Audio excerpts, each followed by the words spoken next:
Autism என்றால் என்ன, ஆட்டிசத்தின் அறிகுறிகள் என்னென்ன என்பதை பற்றி பொதுமக்களிடையே விழிப்புணர்வை ஏற்படுத்தும் வகையில் விளக்குகிறார் டாக்டர் விஜய் ஆனந்த்.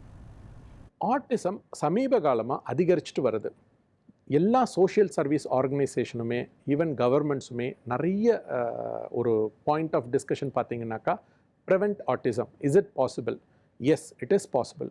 இது ஏற்படுறதுக்கு மிக மிக முக்கிய காரணம் பார்த்தீங்கன்னா, ப்ரெக்னன்சி பீரியடில் ஏற்படக்கூடிய லேபர் காம்ப்ளிகேஷன் வரைக்கும், ப்ரெக்னென்ட் ஆன டே 1லேருந்து 40 வீக்ஸ் ஆஃப் அந்த லேபர் டைமில் ஏற்படக்கூடிய காம்ப்ளிகேஷன்ஸ், ஹைபாக்சியான்னு சொல்லக்கூடிய ஒரு விஷயத்தினால தான் 90% என்னோட எக்ஸ்பீரியன்ஸில் ஆட்டிசம் வருது. ஹைபாக்சியான்றது எதனால் ஏற்படுது அப்படின்றது ஒரு கிளியர் விஷன் வச்சுக்கிட்டு அந்த ஹைபாக்சியாவை ப்ரிவென்ட் பண்ணும்போது டெஃபினட்டாக ஆட்டிசத்துலேருந்து ப்ரிவென்ட் பண்ணலாம். உதாரணத்துக்கு, இப்போ நீங்கள் ஒரு ப்ரெக்னென்ட் உமனாக இருந்தீங்கன்னா, ஃபஸ்ட்டு கன்சீவ் ஆனதுலேருந்து டெலிவரி ஆகிற வரைக்கும் அம்மா வீட்டில் இருங்க. முடிஞ்ச அளவுக்கு ஹஸ்பண்ட் கூட இருக்காதீங்க. ஸோ சைக்கோசோமேட்டிக் ஸ்ட்ரெஸ் உங்களுக்கு இருக்காது.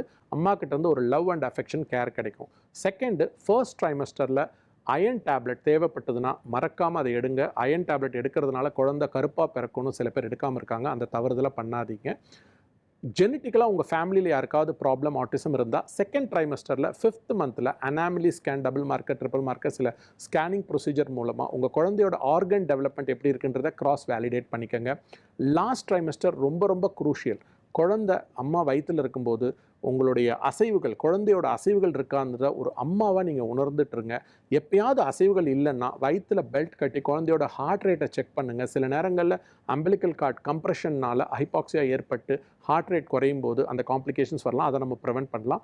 லாஸ்ட் ட்ரைமஸ்டரில் க்ளோஸ் மானிட்டரிங் சொல்லுவாங்க. எவ்ரி மந்த் உங்களுடைய கைனக்கை நீங்கள் பீரியாடிக்கலாக செக்அப் பண்ணுங்கள். அம்னியாட்டிக் ஃப்ளூயிட் லெவல் நார்மலாக இருக்குதான்றதை ரீகன்ஃபார்ம் பண்ணுங்கள். கார்டு அரவுண்ட் த நெக் இருந்ததுனாக்கா க்ளோஸ் மானிட்டரிங் வச்சு உங்களுடைய கைனக்கு அர்லி இன்டர்வென்ட் பண்ணி அதை சி செக்ஷன் பண்ணால் அதை பண்ணுங்கள்.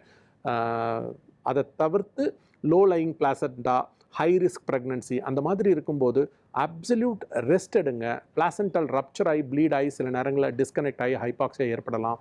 அதையும் தாண்டி லாஸ்ட் ட்ரைமஸ்டர் அந்த எக்ஸ்பெக்டட் டேட் ஆஃப் டெலிவரி வரும்போது ஹாஸ்பிட்டலுக்கும் உங்களுக்கும் உள்ள டிஸ்டன்ஸை ரொம்ப குறைக்க ட்ரை பண்ணுங்கள். முடிஞ்ச அளவுக்கு பீரியாடிக்கல் மானிட்டரிங் பண்ணுங்கள். ஸோ இதெல்லாம் ஒரு குட் ஆன்டிநேட்டல் கேர்.